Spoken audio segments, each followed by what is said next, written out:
Hello everyone. मैं मिथुन सिंह स्वागत करता हूं आप सभी का। आशा करता हूं आप सभी बहुत अच्छे होंगे। बिहार एस्टेट क्लास 9 टू 10 में जो सिलेबस रहने वाला है उसकी चर्चा यहां पे करेंगे। हिंदी सब्जेक्ट की बात हो रही है यहां पे, याद रखिएगा। हिंदी सब्जेक्ट में जो यूनिट 1 या यूनिट 2 जैसा भी आप समझो, दोनों से जो पेपर से क्वेश्चन बनेंगे उसके बारे में इस वीडियो में हम लोग डिस्कस करेंगे। पहले मैं आपको बता दूं, टोटल आपसे 150 नंबरों का जो है क्वेश्चन पूछा जाएगा। इस बात का खास ख्याल रखेंगे आप। टोटल कितने पूछे जाएंगे? 150 मार्क्स के क्वेश्चन आपसे पूछ लिए जाएंगे। और यूनिट 1 में जो होगा, यानी कि पेपर 1 समझो या यूनिट 1 समझो, यूनिट 1 में जो है आपका कंसर्निंग सब्जेक्ट रहेगा जिससे 100 मार्क्स का क्वेश्चन आपसे पूछ लिया जाएगा। बात करें यूनिट 2 की तो यहाँ से 50 क्वेश्चन जो है आपसे पूछे जाएंगे 50 नंबर के। तो चलिए सिलेबस को स्टार्ट करते हैं बिना किसी देर के। उससे पहले मैं 3 क्वेश्चन आप लोगों से पूछना चाहूँगा और आप लोग नीचे कमेंट करके इसका जवाब देंगे। पहला क्वेश्चन आपके सामने ये रहा, आपको रामधारी सिंह दिनकर की कोई एक रचना के बारे में लिखना है जो रचना उनके द्वारा की गई। पहला क्वेश्चन। दूसरा क्वेश्चन आपके सामने ये रहा, राहुल सांकृत्यान जो कि यात्रा वृत्तांत लिखते हैं तो उनकी द्वारा लिखी गई एक जो है, राहुल जी के द्वारा लिखी गई एक कविता का जो यात्रा वृत्तांत है उसके बारे में लिखना है। तीसरा क्वेश्चन आपके सामने ये रहा, पूस की रात का जो नायक है उसका नाम आपको लिखना है। पूस की रात का नायक कौन था? नीचे कमेंट करके बताइएगा। हिंदी अगर आपने पढ़ी तो डेफिनेटली आपको ये सारे आंसर पता ही होने चाहिए। तो चलिए अब हम लोग जो है एस्टेट के सिलेबस को देखते हैं जो कि क्वालिफाइंग है। क्वालिफाइंग तो ऐसे नहीं कहेंगे, बट एस्टेट की परीक्षा के बाद आपकी जॉब नहीं लगती है, तो ये क्वालिफाई करने के बाद ही आपकी जॉब लगेगी। तो 100 मार्क्स के क्वेश्चन को देखते हैं। एक्चुअली यहाँ पे एस लगा होना चाहिए था। पहले देखो, संधि आपको पढ़ना है प्रकार सहित। संधि के जितने भी प्रकार हैं वो आपको पढ़ लेना है। फिर आपको समास पढ़ना है रचना और प्रकार सहित। संक्षेपण पढ़ना है, अनेक प्रकार के जो गद्यावतरणों के पता नहीं कैसे पढ़ेंगे इसे, के संक्षेपण से संबंध अभ्यास को पढ़ना है। पारिभाषिक एवं तकनीकी शब्द को पढ़ लेना है आपको। और उदाहरण वाक्य में जो व्यवहृत शब्द हैं ऐसे पहचानों की संख्या जो है पहचान करनी है। मुहावरे और लोकोक्तियाँ पढ़ना है। वाक्य प्रयोग पढ़ना है। वाक्य शुद्धि पढ़ना है। पदबंध पढ़ना है। वाच्य और उनके भेद। वाक्य के प्रकार यानी कि रचना की दृष्टि से और अर्थ के दृष्टि से। शब्द और जो शक्ति व्यंजना है वो पढ़ लेना है। अलंकार, अर्थालंकार और उपमा अलंकार, रूपक अलंकार, उत्प्रेक्षा अलंकार, विरोधाभास अलंकार। छंद पढ़ना है। और देखिए अब छंद में क्या क्या पढ़ना है। छंद में आपको प्रमुख वानिक छंद पढ़ना है, काव्य गुण पढ़ना है, रस पढ़ लेना है। ठीक है, इतना तो सिलेबस आपका कंसर्निंग सब्जेक्ट का यानी कि जो आपकी मुख्य परीक्षा है वो यहाँ से होगी। अब देखिए पेपर 2 या फिर यूनिट 2 समझो आप। यूनिट 2 में आपसे आर्ट ऑफ टीचिंग यानी कि अदर स्किल से जो है 50 नंबरों का क्वेश्चन पूछा जाएगा। ये भी 2 पार्ट में डिवाइड है।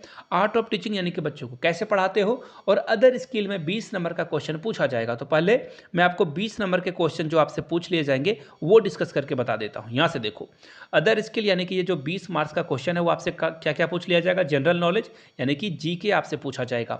इन्वायरमेंट साइंस यानी कि पर्यावरण अध्ययन आपसे पूछा जाएगा, ईवीएस। मैथमेटिक्स यानी कि गणित आपसे यहाँ से पूछ लिया जाएगा। और देखो अब लॉजिकल रीजनिंग यानी कि रीजनिंग के सवाल आपको यहाँ से देखने को मिलेंगे। तो ये कुछ जो है टॉपिक हैं, 4 पार्ट में ये डिवाइड है। और 20 नंबर का यानी कि जीके 5 नंबर का, रीजनिंग 5 नंबर का, ईवीएस 5 नंबर का, गणित 5 नंबर का पूछा जाएगा। क्लियर हो गई बातें?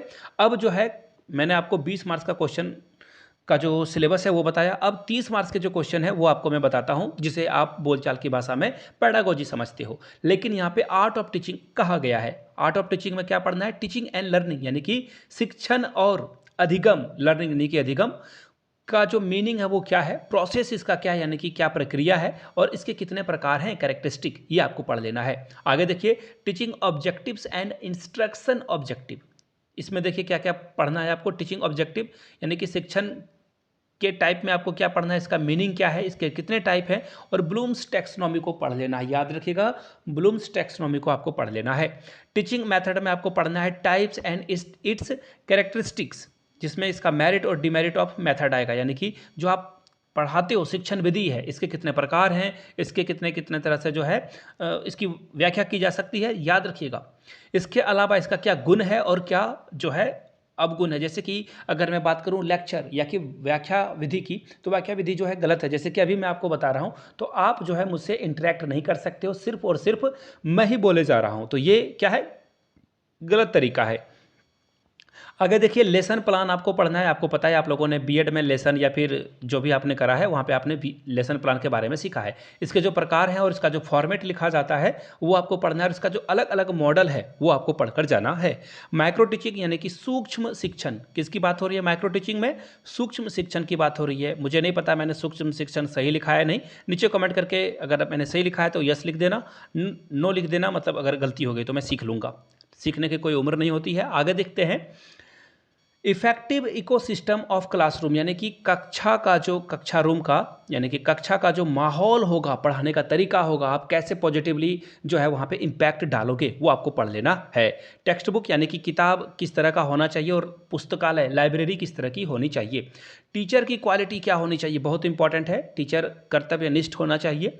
आगे देखिए, evolution and assessment for teaching, इसका क्या मतलब है? एवोल्यूशन यानी कि आप जो बच्चों का मूल्यांकन करते हो उसके लिए जो अलग अलग तरीके हैं, बहुत सारे तरीके हैं, इसके ऊपर वीडियोस आएगी, डोंट वरी।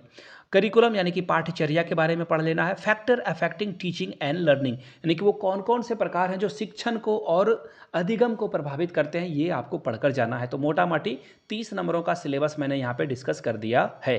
पूरी बात मैंने बता दी। By the way, previous year question paper चाहिए होगा स्टेट का, या फिर जो सिलेबस है इसके अकॉर्डिंग क्वेश्चंस आपको चाहिए होंगे विद आंसर्स, तो आपको जो है यहाँ से मेरी ईमेल आईडी दिख रही होगी yourmithunsingh@gmail.com पे आप मुझे मेल कर सकते हो। इंस्टा पे हो then do follow me @imithunsingh।